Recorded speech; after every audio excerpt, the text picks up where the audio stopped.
Friends, welcome to another Northwestern Synod podcast. And today my guest is David Hardman, who is the Methodist Liaison Officer in Jerusalem, although at the moment he's the Methodist Liaison Officer in Jerusalem here in the UK. He should be out there, but his visa expired and he's been unable to renew it until now and is therefore very frustrated. David, welcome and thank you for joining us today. Before you were the liaison officer in Jerusalem, you were the Methodist representative on the Joint Public Issues team. Where were you when you were out there and how long were you out there for before you had to come home? Yeah, so I actually started the role on the 1st of September 2023 and I was in the region for 6 weeks before I came home in the week after the Hamas attack of October the 7th. Our office is in Jerusalem, but I was living in Bet Jala, which is a few miles from Jerusalem and is part of the Bethlehem municipality. So I was resident in the West Bank. On October the 7th, my first awareness of something happening was hearing the air raid sirens from Jerusalem, and then subsequently hearing and feeling the rockets being intercepted and the noise, the ground shaking and all of that. And that was the first I realized something was happening on October the 7th. My goodness. And have you been able to keep in touch with folk over there and circumstances and situations? Yeah, so the Methodist Liaison Office in Jerusalem, we have 3 members of staff. One is an American Methodist minister. There's myself and there's also a local office manager. The other 2 members of the team are still in the region and we have regular contact. And we also set up an update and prayer meeting, which we do twice a month. And we invite somebody to come along and talk about the effect that this conflict is having on them, their communities and their lives.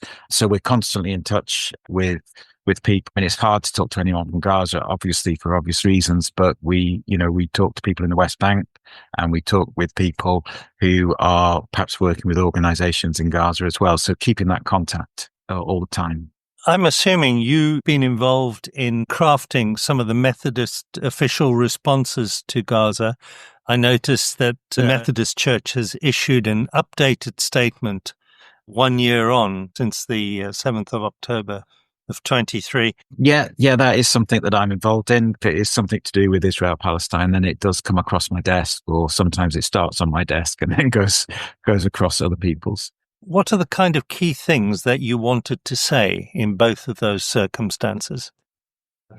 The early one you're talking about was sort of February, and then this latest one was the 1 year anniversary of October the 7th. The second one was a difficult one to write because there was a lot of emphasis on October the 7th. The Hamas attack has gone deep into the psyche of Israeli society, not least, the numbers that were lost on that day. And so we wanted to honor that. But of course, we also wanted to honor the fact that over 40,000 Palestinians had died in the subsequent retaliation and equally horrific nature of Israel's response, if not more, because we're talking about so many civilians that have been killed.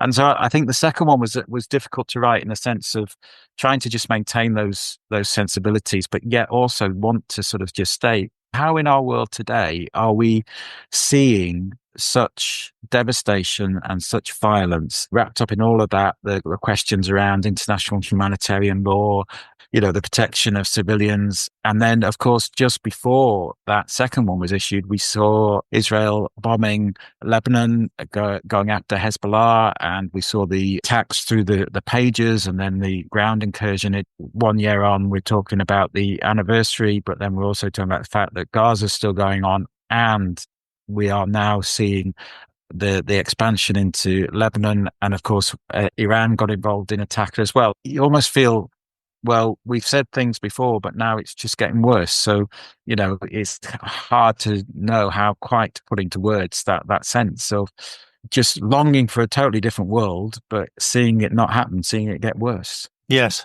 Things are accelerating rather than calming down, aren't they? And it seems we're further away from a ceasefire now than we were 6 months ago. Of course, it's difficult for us in this country because of what's happening in Lebanon and with, Israel and Hezbollah. We're not hearing as much about what's happening in Gaza, and of course there's still bombing in Gaza. There are still people dying. There are still places where people think they're safe being attacked. And yes, nothing seems to be getting better, and there doesn't seem to be much hope for a ceasefire. And I know some people felt that when Israel announced that they had killed Sinwar, the supposed mastermind of October the 7th, that this would be an opportunity to end what was going on in Gaza. But that certainly hasn't seemed to happen. And the hostages are still there. I think you're right. A ceasefire seems a long way away now. And I was interviewing a resident of Bethlehem who is a Palestinian Christian. His family was one of the 5 original Crusader families, and the church records of his family go back 800 years. So it's extraordinary. And I was asking him what was driving the escalation. And he was saying that it's because Netanyahu's government is facing huge opposition and actually needs the war to continue. He said, I'm actually quoting Haaretz, the mainstream Israeli media. I wondered what you thought or what you knew about opposition to the war and to Israeli policy towards the Palestinians from within Israel itself. It's hard, isn't it, when you start to speak about a nation and you talk about the policy of the government. And of course, that's not always the will of the people or the will of the majority of the people or the will of all the people. I mentioned before that October the 7th has gone deep into the psyche of the Israeli people because it really was. I think there was a real belief that they had built a secure system whereby they were safe from anything like this.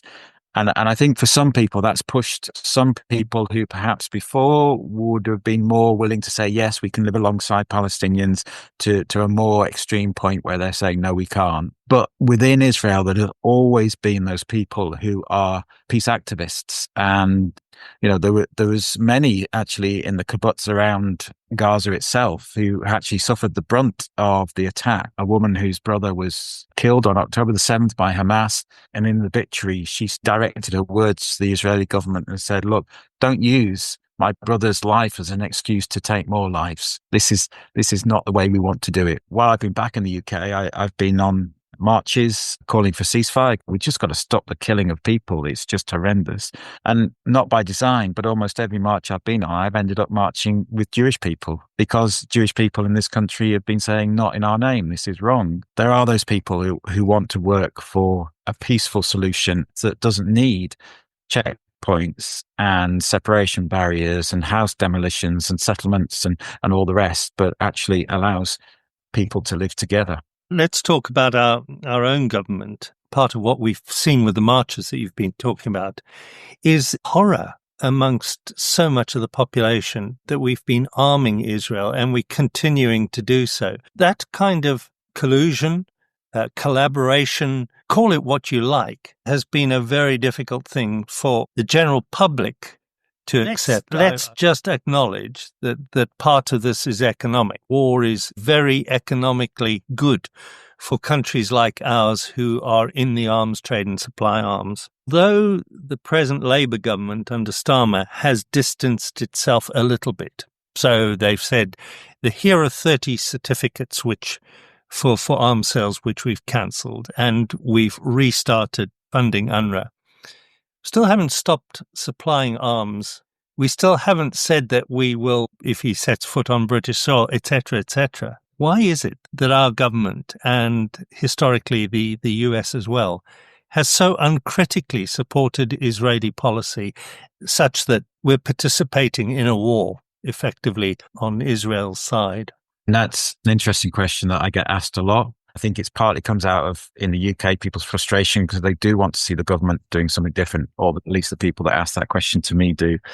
There's lots of different factors at play. You mentioned the US. One of the issues about the timing of all this, of course, is that we're having a US election at the moment. And my understanding of American politics, and these are American friends of mine who tell me this, is you can't win the appropriate electoral colleges that you need to become president unless you are pro-Israeli, because there is a very strong pro-Israeli lobby. And that is not just a Jewish lobby, that is Christian lobby and other lobbies as well, but very pro-Israeli. For America, that is one thing, of course. For ourselves, and I think for America, there is this sense almost that Israel is like the last Western country that borders up against the Arab world. Netanyahu himself has said, we are the furthest border of Europe. He sees it as he's doing Europe a favor by being in this land and by holding back this supposed threat. And I do emphasize the word supposed threat because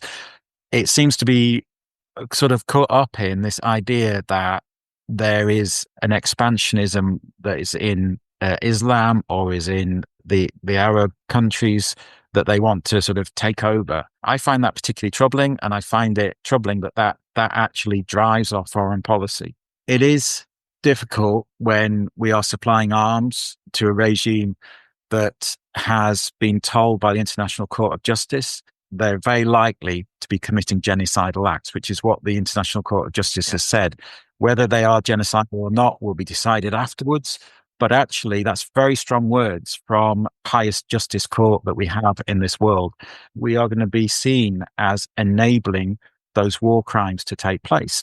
It is frustrating as somebody who wants to see a pressure put on Israel to stop their bombardment of Gaza, as well as the activities that are taking place in the West Bank and now in Lebanon, to see a government that's actually not able to put that pressure on. And I think in America, previous regimes have been able to sort of say, no, don't do that. And Israel have listened. But Biden seemed unable to be able to say anything to him. Just recently, Biden did say, look, you've got to allow more aid into Gaza, because no aid went into Gaza in the first 2 weeks of October. Otherwise, we'll stop supplying weapons or whatever. But of course, the timescale that was given was after the American presidential election. It just seemed a very weak thing to sort of say, if no aid's going into Gaza, that is, again, that's a war crime. There didn't seem to be, on Biden's side, a belief that he could actually make Netanyahu and the government do anything in Israel. I was doing some research on the scale of poverty in the world for a church service, and a really chilling statistic I came across. In the 12 months between 2023 and 2024, extreme life-threatening poverty caused by homelessness has doubled. In 12 months, it's doubled globally, and that is largely because of Gaza and secondarily because of the Sudan. So this level of war crime has been felt globally. But I'm horrified by the proportionality. It's absolutely right to say unequivocally what happened on October the 7th was appalling, and it was terrorism. Over 1,000 Israelis lost their lives and hostages were taken. But 42 plus thousand Palestinians, huge proportions, women and children, have lost their lives since. And there seems to be in so many people's minds a kind of equivalent that the church isn't seeing this and really crying out. Bothers me. Absolutely. And it's almost ever thus in the region. If you go before October the 7th, 2023, you look at the figures of Israeli deaths and Palestinian deaths in the last 57 years of the occupation, you'll see the numbers are equally, well, they're not equal, they're equally unequal as they are in this current conflict. The people in Gaza don't all support Hamas. Hamas has a military wing, but it also has a civil authority.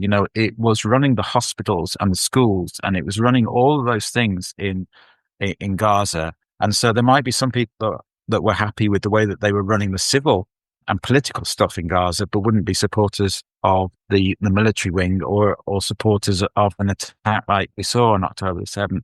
I do think you're right. This lack of actually recognizing the disproportion in this conflict, and we don't seem to react to it. I don't know if you remember, it was in June this year, 4 Israeli hostages were rescued. And there was much celebrating because they were well, they were alive, they were reunited with their families, and thank God they were rescued, because of course, all hostages should be released and should be back with their families and feel safe. Yes. But there was a Gazan journalist who was living at the time in the place where they were rescued from. And for those 4 to be rescued, 274 Palestinians died. I've got a quote here from this journalist who says, "Are we mere numbers? Is our blood so easily disregarded, our suffering overlooked?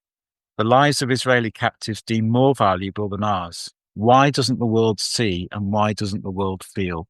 And I keep coming back to that quote. That's why I've got it written down, because that's a plea from the heart of ordinary Palestinians. There's thousands of Palestinians who have resisted the occupation for the last 57 years in non-violent, peaceful ways.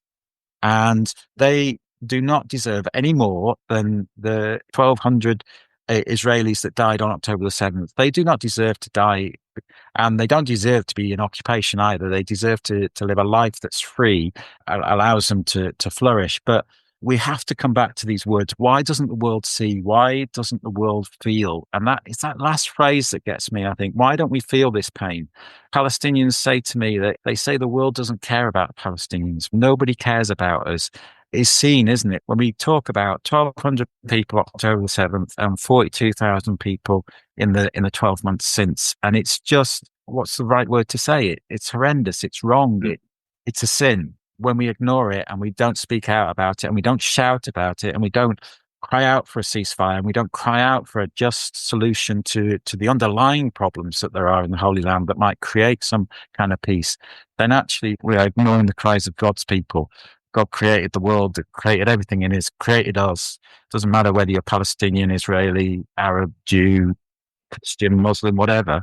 We are the children of God. And to sit back and just to let these figures just keep coming in, it's unchristian, and I think we should be more angry about it.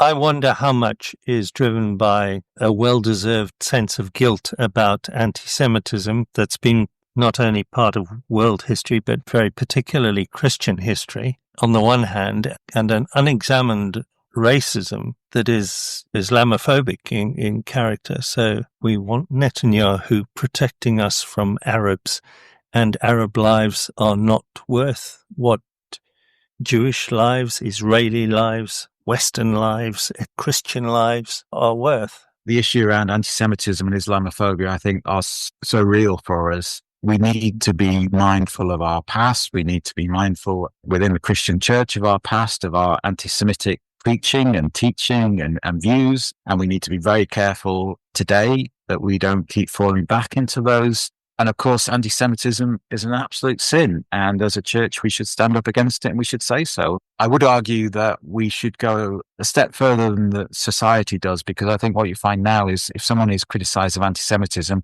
then it's their end of their career. Nobody wants to hear what they've got to say anymore. Let's have a sort of ethos whereby we actually allow people to learn from their mistakes. But then the Islamophobia, we need to take that as seriously as well. And actually, this country has no definition of Islamophobia. The government started to look at one and then wouldn't endorse it. This idea that the Hamas supporters, they're not. I've lived with Palestinians. I know lots of Palestinians who would not support Hamas. On October, I was living in the West Bank. I was living with Palestinians, and they were devastated by what had happened. They knew that there would be a massive retaliation. Nobody knew it would be this much and this big, but they were not happy with what happened. And you cannot say that every Palestinian, a supporter of Hamas, is a supporter of terrorism. They're not. They might be freedom fighters. They want to live freely. They don't want to be unable to travel unless Israel gives them a permit to go somewhere. You know, families have to get permits to see each other. You have to get a permit to work. They don't want to have to go to a checkpoint, stand in line, and be told they can or can't go through it by an Israeli IDF soldier. They want to be free. They want to have their own land, their own culture. They want all of that, which is all we all want. Yes, they might want freedom, but there's so many would not actually and haven't actually turned to violence in the 57 years of occupation. So it is very dangerous, and it is Islamophobic to make this connection between Palestinians, terrorists, or Arabs and terrorists, and to have these ideas that they want to take over the world, and you know the Muslims in this country want to take over this country. We need to challenge it as a church.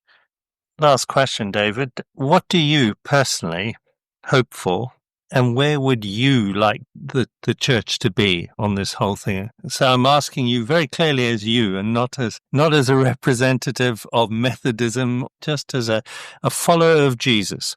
What does discipleship call us to, do you think? I think it's very clear.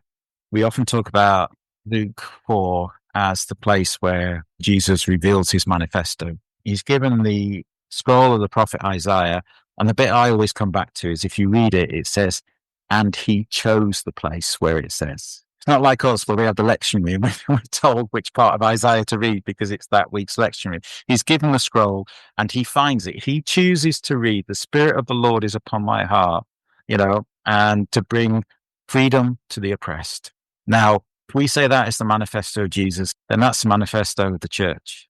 Where I, as David Hardman, would like to see the church is a church that actually sort of stands up and says that, yes, October the 7th was horrendous, but this didn't happen in a vacuum. This is the result of a blockade of Gaza for 17 years, of occupation, illegal occupation of the West Bank and Gaza going back to 1967. And therefore, the oppressed in this scenario are the Palestinians. Sometimes people say to me, you're pro-Palestinian. And I get that, and I understand why they say that. And what I say in reverse is, listen, if Israel were under occupation from Palestinians, if parts of Israel were barricaded by a 30-foot concrete wall and every calorie that went into that place was counted, then you would call me pro-Israeli because I would be standing on the side of those people that are being oppressed. Israel have the right to security. They have a right to a homeland. They have a right to feel safe. But that right has got to also be for Palestinians as well. And so I'd like to see a church that stands on the side of the oppressed. Sometimes in my role, people say to me, we've got to bring balance, David. And I want to question what that balance is, because if we stand on the side of the oppressed, that's not a balanced view. We are saying that this is the side we're standing on. And so, I think the church has to do some work on what seeking justice looks like. And it's not balance. It's actually standing on one side so that you can create balance in the future. I like to see the church be very clear about this and to be able to speak in a voice that says we're not being anti-Semitic, we're not anti-Jewish, we are not anti-Israeli, we are just pro-justice, pro-freedom from oppression. And we call on our governments to do all they can to ensure ceasefire first, and then to say, let's have a process based on justice that leads to peace. David, thanks for being so open, and thank you for your time and your expertise and your commitment. And please be assured of our prayers for you and your ministry. God bless you. Thank you.